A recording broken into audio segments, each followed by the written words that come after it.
Kenalkan, nama saya Magdalena Winiledu dengan NIM 16202509. Saya dari program studi S1 Pendidikan Agama Kristen. Di video kali ini saya akan menyampaikan materi tentang struktur keluarga Israel kuno.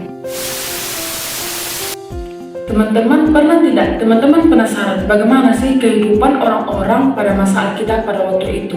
Nah, kali ini kita akan membahas tentang kehidupan keluarga Israel kuno, siapa yang paling berperan dan bagaimana pembagian tugas dalam keluarga tersebut. Oleh karena itu, bersama saya kita akan membahas secara bersama-sama materi tersebut secara ringan namun tetap informatif. Teman-teman, dalam kehidupan keluarga Israel kuno menerapkan yang namanya sifat hierarki dan patriarki, di mana sifat hierarki dan patriarki ini yang artinya sistem keluarga tersebut berpusat pada seorang ayah atau laki-laki tertua di keluarga tersebut, di mana ayah ini memiliki otoritas tertinggi atau menjadi seorang pemimpin utama.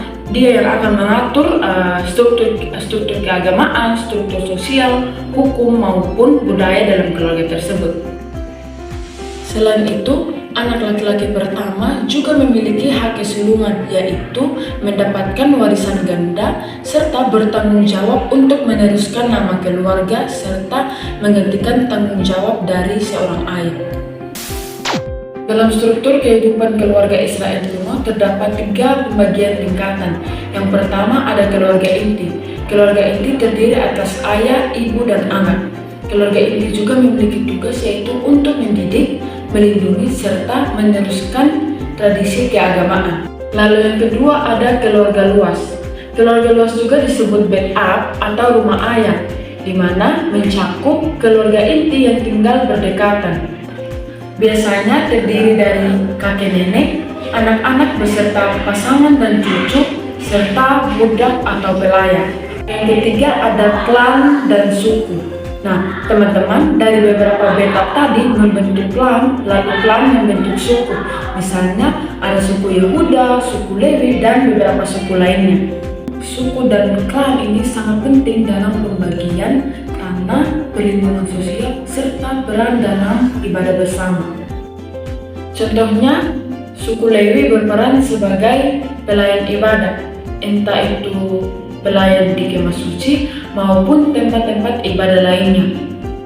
Sedangkan suku Yehuda berperan atau memiliki tugas mengatur kurban serta perayaan hari raya, contohnya hari raya Paskah serta hari raya Pondok Daun.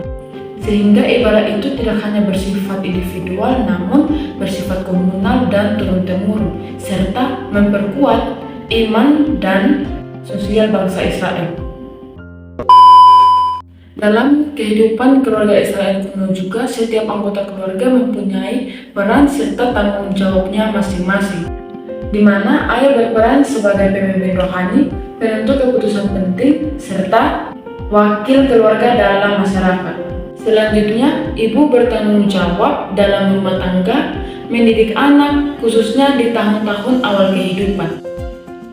Lalu, anak laki-laki dipersiapkan untuk mewarisi tanggung jawab dan harta, serta belajar pekerjaan ayah.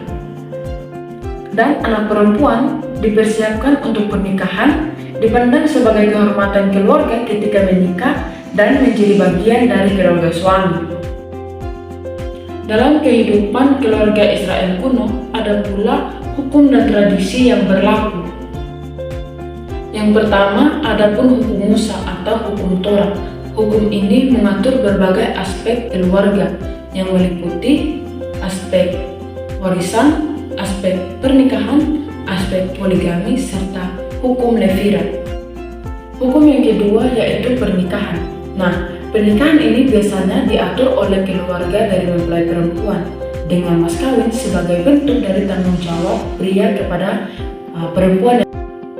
Hukum atau tradisi yang ketiga berkaitan dengan budak atau pelayan, yang juga budak atau pelayan ini merupakan bagian dari anggota keluarga, namun ditandai dengan perbedaan pada status sosial.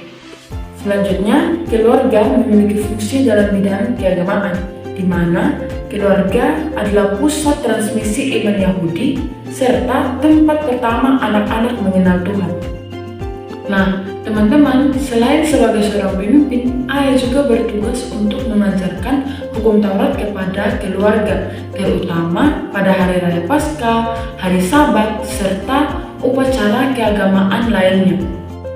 Jadi, dalam kehidupan keluarga bangsa Israel kuno, dapat kita lihat bahwa keluarga tidak hanya dijadikan sebagai tempat tinggal, namun perlu diingat bahwa keluarga juga menjadi tempat pendidikan moral, pendidikan hukum, pendidikan ekonomi, serta pendidikan agama yang dapat menopang kehidupan bangsa Israel secara menyeluruh.